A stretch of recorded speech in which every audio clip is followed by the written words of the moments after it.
Bonjour à tous et bienvenue sur Move to Africa. Je suis très heureux de vous retrouver. Aujourd'hui, nous allons parler de l'indépendance financière. Cette vidéo est une vidéo introductive pour une longue série de vidéos sur comment atteindre l'indépendance financière. Vous savez, j'ai passé plus de 7 ans de ma vie à chercher l'indépendance financière, à chercher comment devenir riche. Et selon mes calculs, il ne me reste plus que 3 ans pour atteindre l'indépendance financière. Mais comment puis-je être aussi sûr au point de promettre à ma communauté avec certitude que d'ici 3 ans, j'aurai atteint l'indépendance financière? Et c'est tout simplement parce que sur le terrain, en étant sur le terrain, en assistant à des journées de formation, en assistant à des conférences, en lisant des livres, j'ai payé des séances de coaching à 300 euros, à 400 euros, et j'ai fini par découvrir un plan net et clair. J'ai fini par comprendre que toutes les personnes qui m'ont coaché disaient au fait la même chose. Et j'ai fini par écrire, par déterminer un plan précis. Un plan aussi précis qu'un algorithme. Et je suis persuadé que si vous suivez ce plan-là, pas à pas, vous aussi, vous pouvez atteindre l'indépendance financière d'ici 3 ans. Vous n'aurez pas à perdre 10 ans de votre vie. Et oui, j'ai déjà perdu 7 ans de ma vie, j'ai déjà passé 7 ans de ma vie à chercher l'indépendance financière. Et là, je vais encore passer 3 ans de ma vie pour l'atteindre. Ok? Mais si vous suivez le plan que je vais vous partager dans cette série de vidéos, je ferai une playlist là-dessus. Vous n'aurez pas à passer 10 ans de votre vie à chercher comment devenir riche. En seulement 3 ans, je n'ai pas pu faire mieux. Donc voilà. Donc en seulement 3 ans, vous pouvez vous aussi atteindre l'indépendance financière. Ou bien si c'est trop de travail pour vous, vous pouvez tout simplement assainir vos finances personnelles. Avant de vous expliquer comment j'ai pu découvrir le plan qui permettrait à tout individu qui s'implique, qui met en pratique, qui respecte ce plan-là vraiment pas à atteindre l'indépendance financière dans 3 ans, je vais vous raconter mon histoire. Vous savez, en France, avant de pouvoir conduire une voiture dans les routes publiques, il faut avoir le permis de conduire. Et moi, j'ai passé mon permis de conduire pour la première fois en 2013. Je l'ai raté. J'ai échoué à l'examen du permis de conduire. Je ne sais plus c'était quoi. Je crois que c'était... J'ai pas laissé une priorité à droite et tout ça. Bon, dès que tu fais une faute, t'es éliminé. Voilà, c'est vraiment très strict. J'ai repassé le permis une deuxième fois. J'étais confiant cette fois-là. Vraiment, je maîtrisais la conduite. Pour une faute encore toute bête, dans un parking, il y avait une voiture qui arrivait au loin. Moi, je devais m'arrêter pour laisser passer la voiture.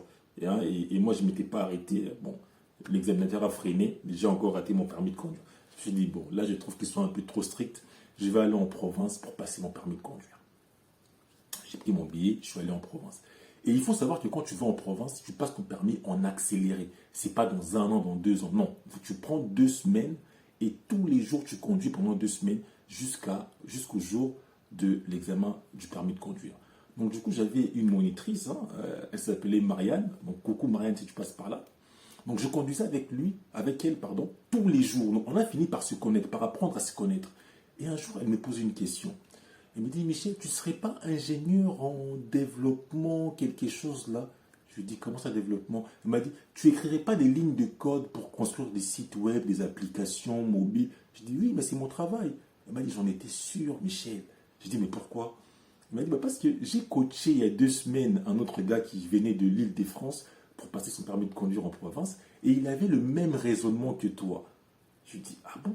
Elle m'a dit, oui, lui aussi, il est ingénieur en développement logiciel et vous avez la même manière de raisonner au fait. C'est-à-dire que vous imaginez des cas qui pourraient se produire, mais en conduite, on n'imagine pas autant des cas au fait. On s'est mis à parler et ça m'a fait rire, quoi. Donc vous voyez au fait que 2 personnes qui ont suivi une même formation peuvent avoir au fait des comportements similaires. Donc je reviens maintenant comment j'ai découvert le plan dont je vous parle là au fait. C'est-à-dire que en approchant des personnes qui ont atteint l'indépendance financière, en approchant des personnes qui gagnent beaucoup d'argent, qui sont riches, il faut le dire, en assistant à des séminaires, en ayant des mentors, des séances de coaching, j'ai fini par trouver des similitudes entre tout ce que ces personnes-là me disaient. Je me suis dit, mais Michel, ils te racontent tous la même chose, mais sous différentes formes, avec des mots différents. Mais ils parlent tous de la même chose. Et pour vous montrer à quel point cette révélation, cette découverte a eu un impact sur moi, à l'époque, j'avais plusieurs business qui tournaient, qui vraiment me donnaient des revenus, mais j'ai décidé de stopper tous ces business-là, niet. Pourquoi? Pourquoi? Parce que le chemin que j'empruntais était beaucoup plus long, et était différent du chemin que la plupart des personnes qui ont atteint l'indépendance financière ont emprunté. Je ne sais pas s'ils s'en rendent compte, mais ils empruntent plus ou moins le même chemin. Et dans cette série de vidéos, je vais vous détailler au fait le plan que j'ai conçu. Mais je vous demanderai d'avoir le bon scepticisme. C'est normal de douter, c'est normal. Et même j'aime être challengé. J'aime que les gens me posent des questions vraiment qui me challengent. J'adore ça. J'aime le débat. J'ai aucun souci avec ça. C'est normal de douter. Mais s'il vous plaît, ayez le bon scepticisme. C'est quoi le bon scepticisme? C'est le fait que tu doutes, mais tu mets en pratique pour savoir si réellement ce qu'on t'a dit est vrai ou faux. Parce que si tu ne passes pas à l'action, tu ne sauras jamais si c'est réellement vrai ou pas. Donc voilà, donc ayez le bon scepticisme. Regardez autour de vous, levez la tête, regardez autour de vous. Vous verrez que chaque objet qu'il y a dans la pièce a été conçu avec une méthode beaucoup plus efficace que la précédente. Dans tous les domaines, il existe des méthodes plus efficaces que d'autres, qu'elles soient connues ou non. Vous voyez? Si je vous pose la question par exemple, est-ce que le salariat est la méthode la plus efficace pour devenir indépendant financièrement? La réponse est évidente, bien sûr que non.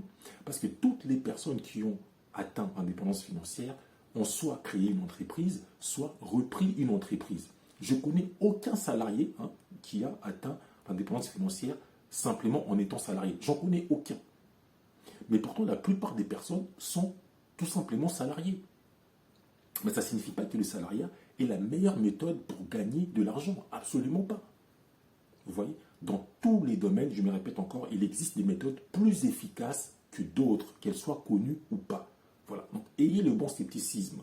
Je peux vous dire des choses au fait qui vont vous surprendre, qui vont vous paraître contre-intuitifs, mais passez à l'action pour vérifier si je dis vrai ou pas. Donc voilà, c'est par là que je finirai cette vidéo. Et je vous demanderai une chose pour la prochaine vidéo. Ayez un carnet de notes. Ayez de quoi noter. Parce que dans la prochaine vidéo, nous allons travailler d'abord sur vous. Et oui, pour atteindre l'indépendance financière, tout commence par vous. C'est vous qui êtes au centre de tout. Merci, c'était Michel pour Move to Africa.